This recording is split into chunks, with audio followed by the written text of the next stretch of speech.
जय हिंद दोस्तों, आ गया हूँ फिर से एक नए वीडियो के साथ। और आज के इस वीडियो में हम बात करने वाले हैं 10th स्टैंडर्ड साइंस 1 के पेपर के फुल सॉल्यूशन की, जो कि दोस्तों काफ़ी ज़्यादा इजी था। आइए अब इसका आंसर देख लेते हैं। तो फर्स्ट जो आपका ऑब्जेक्टिव टाइप क्वेश्चन है, इसका फर्स्ट का आंसर आएगा आपका इलेक्ट्रोप्लेटिंग। ठीक है। बात करें अगर सेकेंड ऑब्जेक्टिव की, तो यहाँ पर आपको लिखना था Newton's third law of motion. C वाला ऑप्शन आपका राइट था। आइए अब देख लेते हैं थर्ड वाले की। तो यहाँ पर आपको लिखना था बी प्रोपेन। आइए फोर्थ वाले का आंसर देख लेते हैं। ए ऑप्शन राइट है, 4.0 डियोप्टर। ठीक है, डी ये आपका राइट था। बात करें अगर फिफ्थ क्वेश्चन की, तो यहाँ पर आपका राइट आंसर था ए रेड। आइए अब क्वेश्चन नंबर 1 का बी देख लेते हैं। Answer the following, find the odd one out. तो यहाँ पर आपका PSLV ये राइट आंसर है। Complete the correlation, group 1 alkali metal तो डैश हेलोजन्स। तो यहाँ पर आपको लिखना था ग्रुप 17, ये आपका राइट आंसर है। आइए अब देख लेते हैं हमारा थर्ड क्वेश्चन, जहाँ पर आपको मैच द कॉलम करना था। रिफ्रैक्टिव इंडेक्स ऑफ वाटर, तो इसका राइट आंसर था आपका सी वाला 1.33। आइए अब फोर्थ क्वेश्चन देख लेते हैं आपका true false. An electric motor converts mechanical energy into electric energy. तो यहाँ पर आपका ये आंसर हो जाएगा फॉल्स। आइए अब फिफ्थ आंसर देख लेते हैं। Right the IUPAC name for the following structural formula. ठीक है, तो इसका नाम आपको लिखना था दोस्तों प्रोपेन टू ऑल, ये आपका राइट आंसर है। आइए अब क्वेश्चन नंबर 2 देख लेते हैं। गिव साइंटिफिक रीजन एनी 2 आपको लिखना था। ठीक है, तो फर्स्ट वाला है आपका atomic radius goes on increasing down a group. आइए अब इसका आंसर देख लेते हैं। तो ये रहा दोस्तों इसका answer. The size of an atom is indicated by its radius while going down a group in new shell is added. Therefore the distance between outermost electron and the nucleus goes on increasing. Third point में आपको लिखना था these electron experience lesser pull from the nucleus, thus atomic radius goes on increasing down a group. Second give reason है आपका simple microscope is used for watch repairer. आइए अब इसका answer देख लेते हैं। यहां पर आपको लिखना था when an object is placed within the focal length of a magnifying glass or simple microscope convex lens, its larger and erect image is obtained on the same side of the lens as that of the object. By adjusting the distance between the object and lens, the image can be obtained at a minimum distance of distinct vision. Thus, a watch repairer can see the minute parts of a watch more clearly with the aid of a magnifying glass than with the naked eye without any stress on the eye. Hence, watch repairer use a magnifying glass while repairing the watch. क्यों reason है?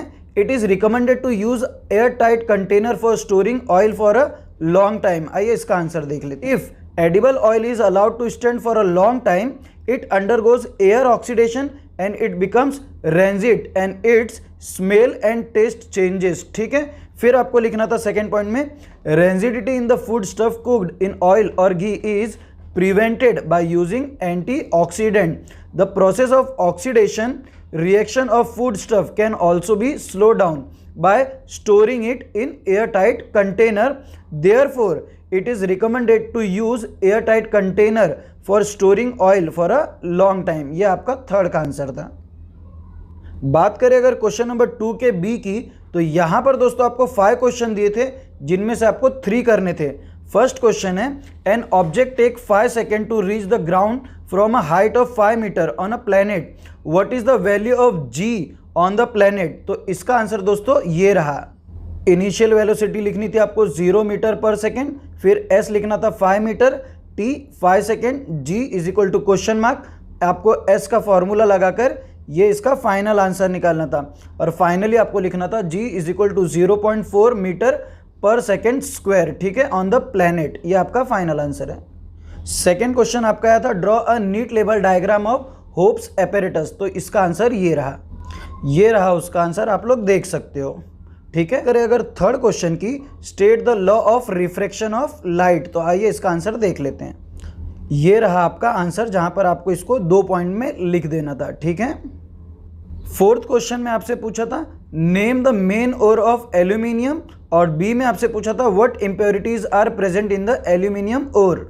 ये रहे दोस्तों उसके answer. First में आपको लिखना था बॉक्साइट और सेकंड में आपको लिखना था silica, ferric oxide and titanium oxide. ठीक है, ये सब आपको लिखने थे। क्वेश्चन है आपका observe the given figure of Fleming's left hand rule and write the labels of A and B. ये आपको डायग्राम देखकर लिखना था। तो ये रहा इसका आंसर। ए में आपको लिखना था direction of the magnetic field, index finger show करता है, direction of current middle finger show करता है। ठीक है, नंबर 3 का फर्स्ट क्वेश्चन है आपका right the demerits of Mendeleev periodic table. और ये रहा दोस्तों उसका आंसर।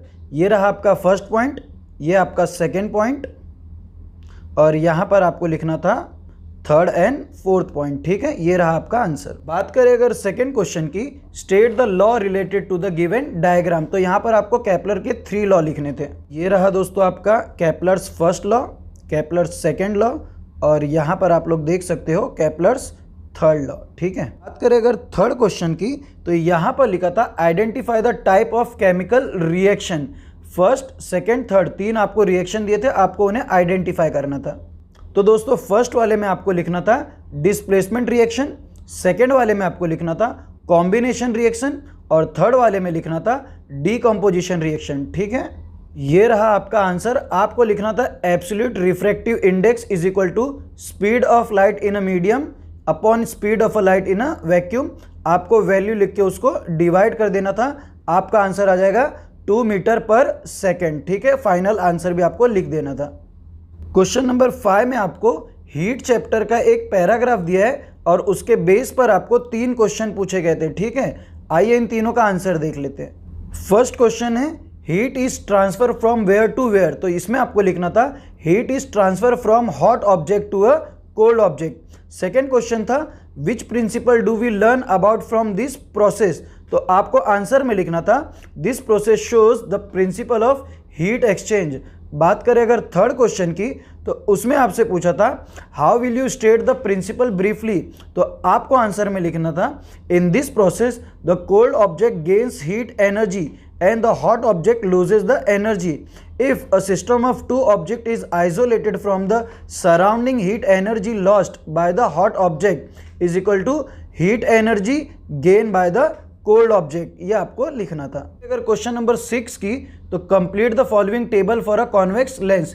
ये आपको 7th लेसन लेंसेज से आया है। आइए इसका आंसर देख लेते हैं। फर्स्ट की बात करें तो आपका जो ऑब्जेक्ट है वो बियॉन्ड 2f1 पर है, तो उसका image between f2 and 2f2 के बीच में बनेगा। ठीक है, और उसका नेचर कैसा होगा, रियल एंड इन्वर्टेड। बात करें अगर सेकेंड ऑब्जेक्ट की, तो ये आपका रखा गया है एट फोकस f1, तो उसका इमेज आपका कहाँ पर बनेगा, इन्फिनिटी पे। और किस टाइप का नेचर होगा, रियल एंड इन्वर्टेड। बात करें अगर ऑब्जेक्ट थर्ड की, तो ये आपका रखा गया है बिटवीन f1 एंड 2f1, तो इसका इमेज आपका बन जाएगा बियॉन्ड 2f2 और ये भी आपका नेचर में किस टाइप का होगा, real, inverted and enlarge. 7th question है आपका explain the following terms metallurgy, ores and gang. तो ये रहे दोस्तों उसके आंसर। ये रहा मेटलर्जी का आंसर, ये रहा ओर का आंसर और ये रहा गैंग का आंसर। 8th क्वेश्चन में आपसे पूछा गया है state the importance of space mission. तो स्पेस मिशन का क्या इंपॉर्टेंस है वो आपको लिखना था। का आंसर दोस्तों आपको टेक्स्ट बुक के पेज नंबर 136 पर भी मिल जाएगा। ठीक है, ये देखिए, ये रहा उसका आंसर,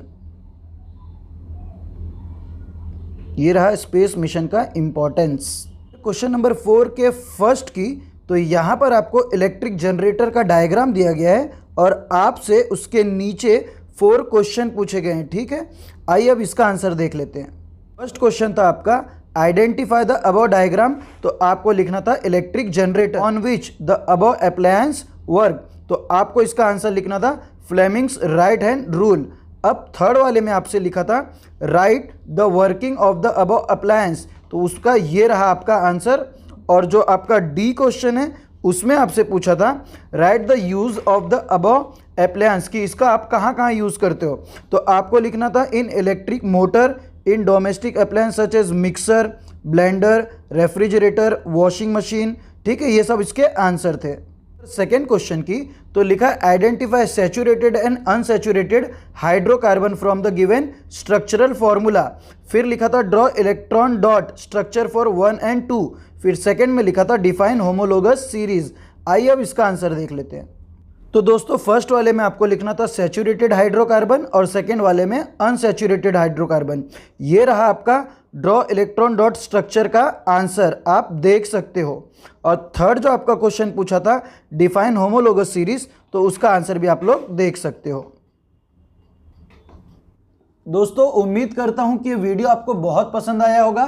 कमेंट करके जरूर बताना आपको कितने मार्क्स मिलेंगे और आपका कौन सा आंसर रॉन्ग गया है। ठीक है दोस्तों, फिर मिलता हूं आपसे नेक्स्ट वीडियो में, तब तक के लिए जय हिंद।